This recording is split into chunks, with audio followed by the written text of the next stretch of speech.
সম্মানিত ভাই এবং বোনেরা, আসসালামু আলাইকুম। আশা করি আপনারা সবাই ভালো আছেন। আজকে আমি আপনাদের সঙ্গে শেয়ার করব যে আপনার দেশি মুরগির বাচ্চার যদি বসন্ত ওঠে অথবা আপনার দেশি মুরগির চোখে মুখে ফোট হয়, সেক্ষেত্রে আপনারা কিভাবে ঘরোয়া চিকিৎসা দিয়ে আপনারা আপনার মুরগিগুলোকে সুস্থ করবেন, এই বিষয় নিয়ে আমি আপনাদের সঙ্গে শেয়ার করব। তো এই সর্বপ্রথম আমি বলবো যে সকল বোনেরা যারা দেশি মুরগি পালন করতেছেন, তো এটা কিন্তু সবচেয়ে কমন সমস্যা হচ্ছে আপনারা দেখবেন যে আপনার মুরগির চোখে মুখে এই ফোট ওঠা বা এই বসন্ত হওয়া, এইটা হলে পরে আপনার মুরগির যে লক্ষণগুলো আপনারা দেখবেন, সর্বপ্রথম যে লক্ষণটা সেটা হচ্ছে দেখবেন যে আপনার মুরগির ওজনটা কমে যাচ্ছে। আপনার মুরগির ওজনটা কমে যাচ্ছে, আর এই ওজনটা যদি কমে যায় সেক্ষেত্রে আপনারা যেটা দেখতে পারবেন সেটা হচ্ছে মুরগির ওজন কমে যায় এবং মুরগির যে গায়ের তাপমাত্রা সেটা কিন্তু পরিবর্তন হয়ে যায়। আর এইটা পরিবর্তন হইলেই মনে করবেন যে আপনার মুরগির বসন্ত উঠতেছে। আর বসন্ত ওঠা দেখেন কি অবস্থা হয়েছে। তো এটা কিভাবে আপনারা ঘরোয়াভাবে চিকিৎসা করবেন সেটাই কিন্তু আমি আজকে আপনাদেরকে দেখাবো। তো এই মুরগিগুলো যখন বসন্ত ওঠে বা বসন্ত হয় তখন কিন্তু দেখবেন যে মুরগিটার কিন্তু ওজনটা কমে যাচ্ছে, ওয়েট কমে যাচ্ছে এবং মুরগিটা ঝিমাচ্ছে। তো এই ঝিমানো আবার মনে করবেন না যে ওই যে রানীক্ষেত বা আপনার আমাশাজনিত সমস্যার কারণে যে ঝিমায় ওইটা মনে করবেন না, কিন্তু এই ঝিমানোটার কিন্তু ধরনটাই আলাদা। এই রকম মুরগির ঝিমানোর ধরনটাই কিন্তু আলাদা, ভিন্ন হয়ে থাকে। তো এই ক্ষেত্রে ওইটার ভয় পাওয়ার কোনো কারণ নাই। তো এইটা যদি আপনারা দুই ধরনের চিকিৎসা করতে পারেন, এক ঘরোয়া আর একটা হচ্ছে ওষুধ।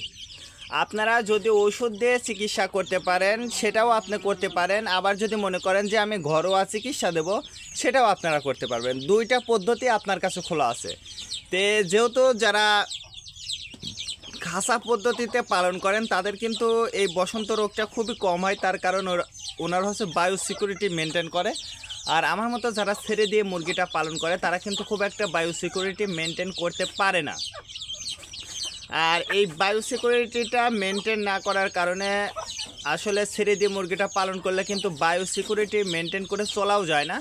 তার কারণ আপনি কতবার মেনে চলবেন, তার কারণ মুরগিটা কিন্তু সারা জায়গায় খেয়ে বেড়াবে, বাচ্চাগুলো খেয়ে বেড়াবে, এই জন্য কিন্তু বায়ো সিকিউরিটি মেনটেন করা যায় না। তো এই জন্য আপনারা যারা খাসাতে মুরগিটা পালন করেন অবশ্যই আপনারা বায়ো সিকিউরিটি মেনটেন করবেন। আর যারা ছেড়ে দিয়ে মুরগিটা পালন করেন অবশ্যই আপনারা যদি এই বসন্ত রোগটা হয় সেক্ষেত্রে অবশ্যই আপনারা কিন্তু আপনার মুরগিগুলোর কিন্তু অবশ্যই একটু পরিচর্যা করলে সব মুরগি বেঁচে যাবে ইনশাল্লাহ, কোনো ধরনের সমস্যা হবে না। তো এই দেখুন এইটার উপরে আপনারা কি করবেন, বাজার থেকে পটাশ, সর্বপ্রথম আমি বলবো যদি আপনার বাসাতে পটাশ থাকে তাহলে পটাশ দেবেন, আর যদি পটাশ না থাকে অবশ্যই বাজার থেকে পটাশ কিনে আনবেন। তো এই জায়গায় আপনার পটাশটা লাগাই দেবেন। তো আমি আজ জাস্ট পটাশের বিষয়ে আমি আলোচনা করব না, আজকে আমি ঘরোয়া চিকিৎসার বিষয়টা যেহেতু বলেছি ওইটাই বলে। তো সর্বপ্রথম আমি যে জিনিসটা নিয়েছি সেটা হচ্ছে হলুদের গুঁড়া। সবচেয়ে ভালো হয় যদি আপনি কাঁচা হলুদের সন্ধান পান তাহলে সবচেয়ে ভালো হয়। তো এটা কাঁচা হলুদ না, এটা হচ্ছে হলুদের গুঁড়া নিয়ে আসছি, যদিও কাঁচা কিনা আমি জানি না, তার কারণে এটা কেনা। তো এটার সঙ্গে আপনি যে জিনিসটা দেবেন সেটা কিন্তু আমাদের ঘরে সবার ঘরেতেই আছে, আমরা যেটা ভর্তা করে খাই। তো সেই তেল বলতে আপনারা এই যে সরিষার তেল, এই সরিষার তেল আর এই হলুদটা কিন্তু মিক্সড করবেন। এই হলুদ আর সরিষার তেল মিক্সড করে তারপর আপনারা আপনার যে জায়গায় আপনার মুরগির যে বসন্তটা হয়েছে অবশ্যই সেই জায়গায় লাগাই দেবেন। তার সঙ্গে আমি আর একটা জিনিস দেখাবো, আসলে মধু। এই যে মধুটা কিন্তু আমাদের দেশি মুরগির যে এই বসন্ত হওয়ার জন্য, এই বসন্ত যে জায়গা হয়েছে এই মধুটা যদি আপনি সেই জায়গা লাগাইয়া দিতে পারেন তাহলে দেখবেন যে ইনশাল্লাহ আপনার দেশি মুরগিটা দ্রুত সুস্থ হয়ে যাবে। তো আজকে এই পর্যন্ত, ভালো থাকবেন, আল্লাহ হাফেজ।